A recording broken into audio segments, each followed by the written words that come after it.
सीमांचल में छुपी है सत्ता की चाबी। पीएम मोदी खुद चले सीमांचल फतह करने। दोस्तों नमस्कार, मैं हूं आपका दोस्त एसके चौधरी। सीमांचल जहां की 24 विधानसभा सीट है और सीमांचल के अंतर्गत 4 जिले आते हैं, जिसमें कटिहार, किशनगंज, अररिया और पूर्णिया है। दोस्तों यह सीमांचल वर्षों से विपक्ष के खेमे में रहा है। इसका मुख्य कारण ये है कि यह मुस्लिम और पिछड़ों वाली आबादी वाली क्षेत्र है, जिसके अंतर्गत इस बार देख लिया जाए तो प्रधानमंत्री नरेंद्र मोदी के द्वारा सीमांचल फतह करने में अपना पूरा प्रयास करते हुए पूरी ताकत झोंकने की कोशिश की जा रही है। इसका मुख्य वजह यह है कि 2020 के चुनाव में बीजेपी यानी एनडीए को सीमांचल के अंतर्गत ही इतने फायदे हुए थे, जिसके कारण एनडीए सरकार बिहार में बन पाई थी। आइए आखिर कैसे सीमांचल सीटों की चाबी है या सत्ता की चाबी है, इस पर हम विस्तार पूर्वक चर्चा करते हैं। लेकिन इससे पहले अगर आपने अभी तक हमारे इस चैनल शौर्या हिंदी न्यूज को सब्सक्राइब नहीं किए हैं तो कृपया अभी सब्सक्राइब कर लेंगे। दोस्तों सीमांचल जिसके अंतर्गत बिहार के 4 जिले आते हैं और यह सत्ता की चाबी के रूप में है। यह सत्ता की चाबी विपक्ष के लिए नहीं है बल्कि एनडीए के लिए है, क्योंकि यह पिछड़ा बहुल इलाका और मुस्लिम बहुल इलाका है और वर्षों से यह विपक्ष के खेमे में रहे हैं। साथ ही कांग्रेस का यहाँ पर बहुत ही ज़्यादा प्रभाव रहा है, जिसका उदाहरण आपने देखा ही होगा कि बीते लोकसभा चुनाव 2024 में सीमांचल के 4 सीटों में से 3 सीटों पर कांग्रेस की जीत हुई और 1 सीट ही एनडीए के खाते में जा पाई थी, जिसको लेकर यहाँ पर अब वोटों के ध्रुवीकरण कराने का प्रयास किया जा रहा है एनडीए की ओर से। और यहाँ पर हम बातें कर ले कि आखिर यह कैसे ध्रुवीकरण किया जाएगा। दोस्तों हम बता दें कि मुस्लिम बहुल इलाका यहाँ है और सबसे ज़्यादा सीमांचल के अंतर्गत मुस्लिम बहुल जिला है तो वह है किशनगंज, जहाँ की 68% मुस्लिम आबादी है। दूसरा स्थान आता है कटिहार का, जहाँ 45% मुस्लिम आबादी है।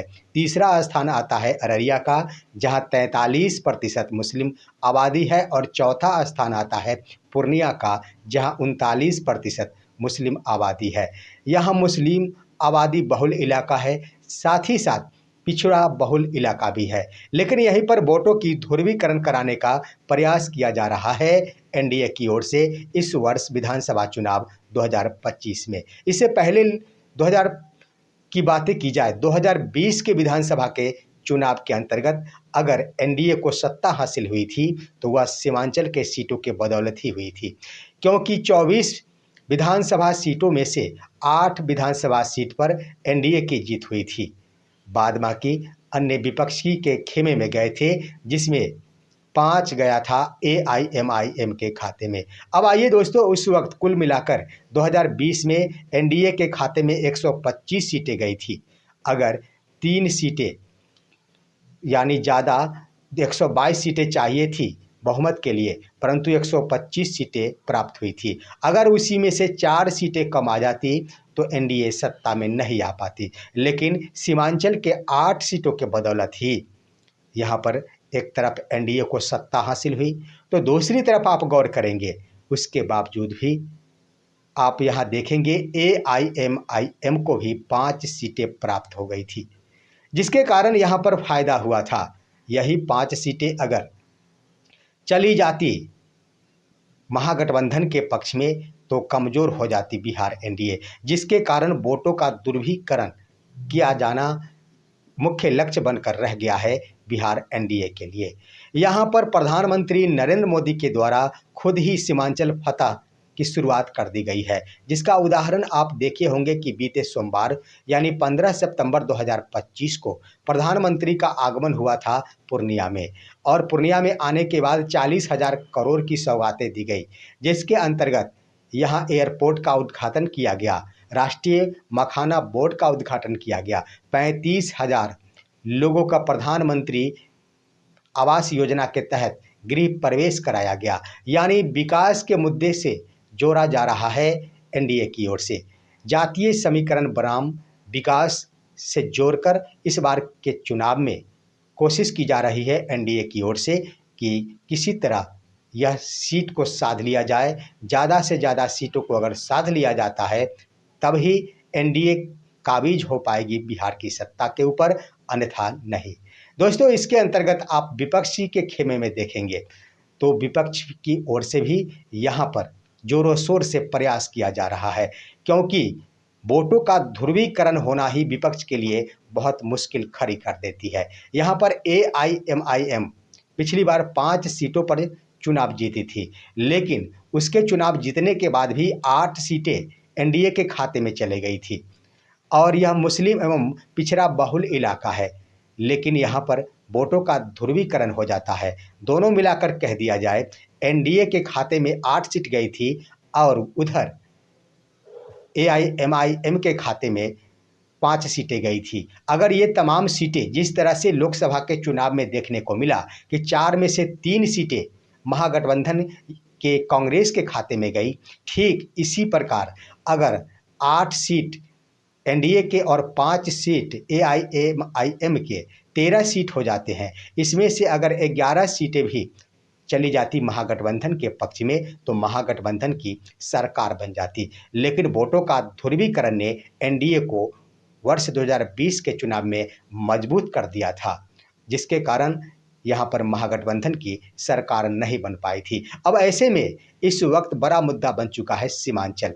यहाँ पर प्रधानमंत्री नरेंद्र मोदी के द्वारा पहला प्रयास के तहत पूर्णिया जाया गया है और सबसे बड़ी बात कि सीमांचल से बहुत ज़्यादा ताल्लुक़ रखते हैं पप्पू यादव, और पप्पू यादव को ही प्रधानमंत्री नरेंद्र मोदी के मंच पर चढ़ाया गया और जमकर उनके द्वारा नीतीश कुमार की तारीफ की गई। नीतीश कुमार के बारे में उन्होंने सबसे बड़ा ईमानदार मुख्यमंत्री बताया। इससे क्या झलकता है, यानी सीमांचल के जनता को मुख्यमंत्री नीतीश कुमार के प्रति आने के लिए आमंत्रित किया जा रहा है। उनमें मुख्यमंत्री श्री नीतीश कुमार के प्रति विश्वास भरा जा रहा है, यानी प्रधानमंत्री नरेंद्र मोदी के द्वारा सीमांचल साधने की कोशिश में पप्पू यादव को अपने तरफ खींचने का पूरा प्रयास किया जा रहा है। अब आइए दोस्तों, यह सिर्फ पूर्णिया के लिए ही बातें नहीं रही, प्रधानमंत्री नरेंद्र मोदी के द्वारा और भी कोशिशें की जाएगी। संभावना है कि सीमांचल में इस बार सबसे ज़्यादा अगर दौरा होगा तो प्रधानमंत्री नरेंद्र मोदी का दौरा होगा और जितने भी सौगातें देने की बारी आएगी सीमांचल के लिए दी जाएगी। इस तरह से दोस्तों सीमांचल प्रमुख सत्ता की चाबी बनकर रह गया है, लेकिन यहाँ पर एनडीए और महागठबंधन के लिए भी बड़ी चुनौती है। अगर यहाँ पर वोटों के ध्रुवीकरण से रोक लिया जाता है महागठबंधन के द्वारा तो निश्चित रूप से एनडीए सत्ता में नहीं आ पाएगी, और वहीं अगर वोटों का ध्रुवीकरण कराने में एनडीए सफल हो जाती है तो निश्चित है कि एनडीए की सरकार बन जाएगी। देखना है कि आखिर सीटों के बंटवारे को लेकर कहां तक संभावना बन पाती है। दोस्तों, उस वक्त कांग्रेस को भी अच्छी खासी सीटें प्राप्त हुई थी सीमांचल के अंतर्गत और आरजेडी को भी 5 सीटें मिली थी। तो इस तरह से लेफ्ट को भी ज़्यादा से ज़्यादा सीटें प्राप्त हुई थी और कुल मिलाकर कह दिया जाए तो 7 सीटों पर काबिज हुई थी महागठबंधन। लेकिन एनडीए के खेमे में चली गई थी 8 सीट और एआईएमआईएम के खाते में चली गई थी 5 सीट, जो कि बहुत बड़ा नुकसान पहुंचाया था महागठबंधन के लिए। देखना है कि आखिर सीटों के बंटवारे को लेकर क्या कुछ होता है। फिलहाल आज की खबर यहीं तक। आप सभी हमारे इस वीडियो को लाइक कीजिए, अन्य दोस्तों के पास शेयर कीजिए और अब दीजिए अपने दोस्त को इजाज़त। हम फिर मिलेंगे आपसे अगले वीडियो में, तब तक के लिए नमस्कार।